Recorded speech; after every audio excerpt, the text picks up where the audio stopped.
देखते हैं synchronous impedance ZS क्या होता है। देखिए, जो अल्टरनेटर की केस की बात करें तो उसमें जो एक्चुअल वोल्टेज जनरेट हो रहा है उसमें दो वोल्टेज आती है। एक तो जो फील्ड एक्साइटेशन की वजह से जनरेट हो रहा है और दूसरा जो आर्मेचर रिएक्शन की वजह से है। तो हम कह सकते हैं कि जो टोटल जो है आर्मेचर में वोल्टेज इंड्यूस्ड हुई, जनरेट हुई, वो एक तो ड्यू टू फील्ड एक्साइटेशन है और दूसरा आर्मेचर इफेक्ट की वजह से है। हमारे पास आर्मेचर रिएक्शन का जो इफेक्ट होता है उसको हम डिनोट करते हैं एक रिएक्टेंस से, क्योंकि आर्मेचर का एक फ्लक्स होता है तो इसलिए इसे रिएक्टेंस से डिनोट किया जाता है। तो इसे लिखते हैं XAR, यानी कि आर्मेचर रिएक्शन की वजह से जो रिएक्टेंस है, ये एक इमेजिनरी या फिर फिक्सिशियस रिएक्टेंस है जो आर्मेचर रिएक्शन के इफेक्ट को डिनोट करता है।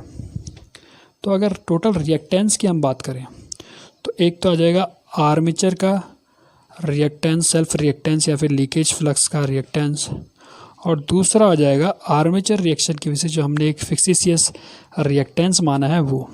तो टोटल रेसिस्टेंस अगर हम बात करें सिंक्रोनस जनरेटर की, इसे सिंक्रोनस रिएक्टेंस कहते हैं, तो ये आ जाएगा XS = XA + XAR। मान लेते हैं कि RA के पास आर्मेचर का रेसिस्टेंस है, तो इस केस में इम्पीडेंस जो होता है वो रेसिस्टेंस और रिएक्टेंस दोनों का कंबाइंड इफेक्ट होता है।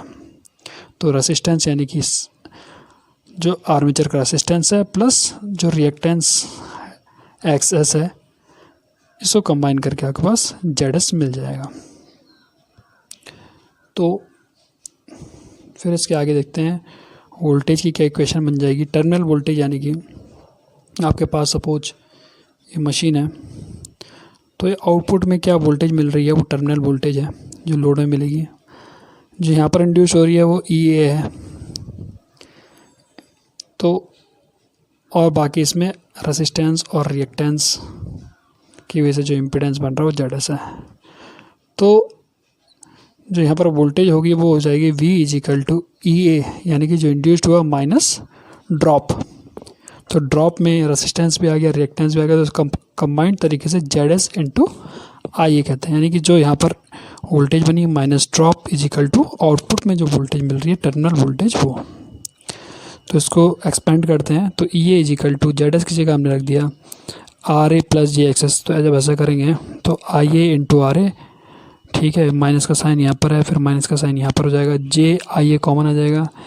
XS की जगह हम लिख सकते हैं XA + XAR, ठीक है, या फिर कंबाइंड तरीके से हम इसको XS लिख सकते हैं।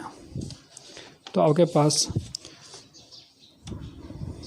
ये वोल्टेज की इक्वेशन हो गई। अब equivalent circuit of synchronous generator पढ़ते हैं। तो वोल्टेज की इक्वेशन हमने यहाँ लिख दी। इससे EA = आ जाएगा V + IARA + JIAXA + JIAXAR। तो इस इक्वेशन से हम जो डायग्राम बनाएंगे, यहाँ पर ये सिंबल है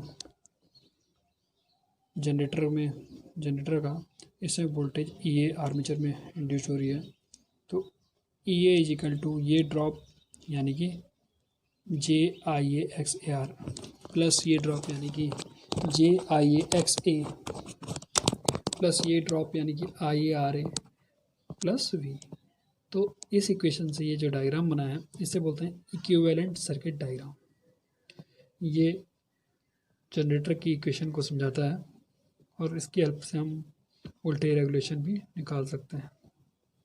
इस डायग्राम को अगर हम आगे देखें तो XAR और XA को हम कंबाइन करके XS लिख सकते हैं। तो ये डायग्राम आपके पास अगर अगेन हम बात करें तो इस तरीके से बन जाएगा। यहाँ पर हम इन दोनों को कंबाइन कर दिया, ये RA है और ये लोड है, ये वोल्टेज आउटपुट लोड पे क्रॉस है।